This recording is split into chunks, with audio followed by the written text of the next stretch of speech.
Have you ever seen such strange grey boxes? Welcome to Russia. These are prefabricated houses. For some, they are concrete hell. For us, they are home. Today, you will find out how people live within these walls, why it still smells like the edges here, and who invented these concrete beehives. Let's go. It's 1955. The USSR just won the war, but was losing the battle for housing. People were crammed into barracks and shared apartments. The solution? Panel buildings. They were built in just 50 days, faster than I can put together IKEA furniture. They were supposed to last 25 years. And yet, here we are in 2025. And they are still standing. This building from 1914 is the great-grandfather of all Khrushchevkas. Check out those patterns! But then Khrushchev came along and said, "Beauty is a luxury," and turned them into plain grey boxes. Yep, panel buildings aren't even a Soviet invention. In France they were invented by architect Camus, and in Germany by the Bauhaus school. And then they appeared. Identical streets, identical stairwells, identical layouts. It feels like you're living in the Matrix, but in reality, you're just in Voronezh. There's a special kind of magic in Russia. I flew 3,500 kilometers to live in a totally different city, Tula, but the moment I stepped off the plane, I got deja vu. Wait, I thought I left Abakan. So why does it feel still like I'm in Abakan? Every Russian city has a Lenin Street, even if the city was founded in 2010. Lenin Street was already there, just waiting. And right next to it, Soviet Street, of course.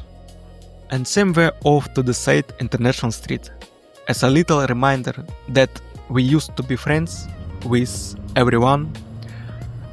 Architecture, obviously grey concrete panels, same 5-story buildings, same 9-story ones, same jack letter spray painted on the wall.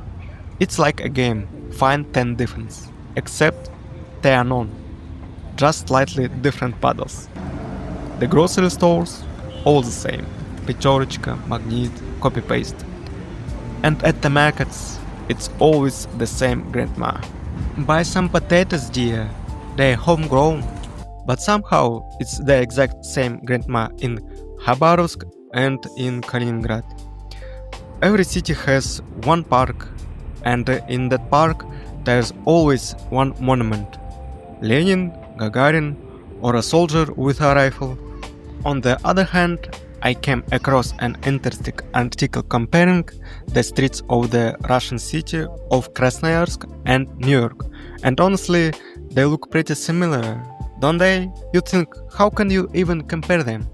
I mean, they're over 9,000 kilometers apart on different continents in completely different countries. To make the contrast clear, they put the two streets side by side in one photo. On the right, a street in Krasnoyarsk, and on the left, a street in New York. I find it so heartwarming how grandmas feed the cats, the dogs, the birds. There's something really sweet and wholesome about it. These benches, this is the local YouTube. You've got news, analysis, drama, all in one place. Just don't forget to bring sunflower seeds. No subscription, no conversation. Panelki didn't just fall on us like April snow. They weren't invented overnight. First, the USSR tried everything. The Bagel House. This isn't a UFO, it's a building with a hole in the middle. 900 apartments, constant drafts, and zero sunlight.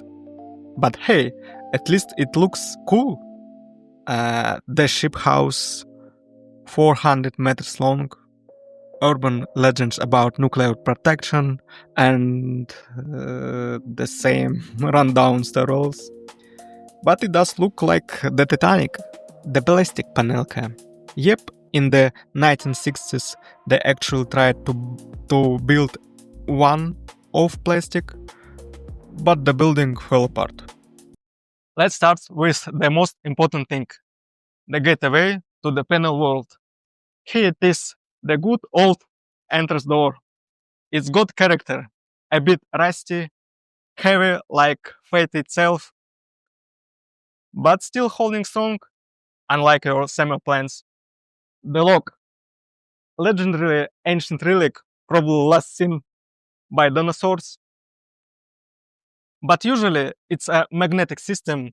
You either need a special key or luck, like when your neighbor presses the button just in time. Here's the main character of any panel buildings. It's part art gallery, part Soviet design museum, and part detective scene all at once. You can find Katya and Dima, that's love, carved into the walls, ads for local wizards, and footprints from someone trying to force the door open. Sometimes there's even a cat living here. And yes, panel buildings don't give up.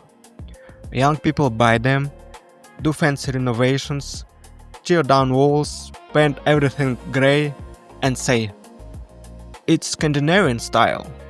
But the slab still creaks like it did before, and the pipes, same old pipes. When I was a kid, really little, me and the neighborhood kids used to have real championships, playing with game pieces. We'd cut them out, twist them, turning simple paper into real treasure. We played for hours, losing track of time, and all this happened right there, in the stairwell. So yeah, I've got some good memories from that. Welcome, here it is, the hallway. You can do several things at once. Take off your shoes, hang your jacket, hold a bag, and that's it.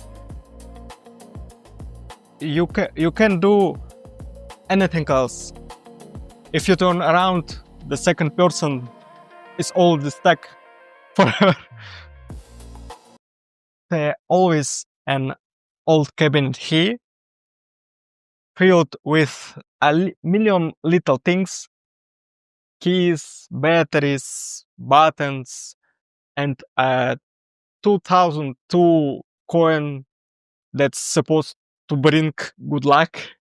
Right next to it is the coat closet. On top of the closet, there are boxes stacked. And here, the main room. Yep, it's the only one. In it, you sleep, eat, study, work, hide from guests. It's simultaneously a bedroom, a dining room, an office, and a gym. The apartment has a lot of decor and various decorations. That's all thanks to my mom. She loves decor. She makes a lot of these compositions herself, and it really creates a cozy atmosphere in the apartment. But personally, I'm more into minimalism. You know, like just a mattress, a table, a computer, that's it. I've noticed something though. People born in the USSR have this special obsession. They collect everything. Everything that might still come in handy. Lids from cans, bags with bags, wires from things that don't even exist anymore, dishes for gas. That habit comes from the times of war and the difficult post-war years. People didn't survive through buying new stuff, but through patience. That's how a whole philosophy was formed. Never throw anything away. Save it. Everything that once worked, worth you, made you happy. Everything that remembered your youth, your wedding, your first TV, New Year's Eve 1985. Each object became a little time capsule. People keep these things not because they had to, but because they mattered. And we, the new generation, grew up in a different world. A world where everything is available and where you have luxury of choice. We value empty space, light and simplicity. We prefer minimalism, Scandinavian aesthetics, digital mobility. We are drawn to the idea that less stuff equals more freedom. And that's not generation conflict. It's just a different time. Their time taught them to hold on, ours to let go. Here's the bedroom. This is where all of life philosophy happens. Like the faucet, it has a life of its own. It seems to have moods. Sometimes it opens gently, and other times it suddenly spits out of water so hard you get a mini shower right in the face. There's always an old shower curtain here with ducks or dolphins on it. But no matter how long it's been hanging, it still sticks to your body like it's trying to hug you forever. And the toilet, that's our radio center. Thanks to the ventilation system, you hear everything. Who ate what, who's ailing at whom, and which family is having another crisis. But it's all familiar with character, with history. The balcony, it's not just a balcony, it's a time portal, a museum of the might come in handy someday era. Here you will find everything: boxes, clothes, a suitcase that last went to Sochi in 1970-80. They keep a sled here for the winter, a bake, and a jar of nails that's been passed down from generation to generation like a family heirloom. And here it is, the sacred place, the kitchen. 6 square meters, but that's where 19% of life happens. This is where people eat, argue, make peace, and sometimes even sleep. It, it's 6 square meters total, but somehow there's room for everything. A table, a stove, a fridge, stools, mom, dad, and Aunt Galia who just popped in for a second. The kitchen always smells like something familiar. Borscht, fried potatoes. But most importantly, it's the atmosphere.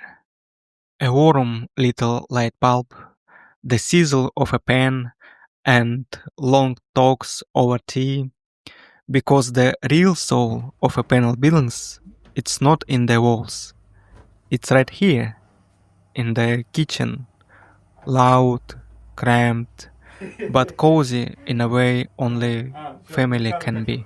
Or did you imagine Russian panel buildings like this?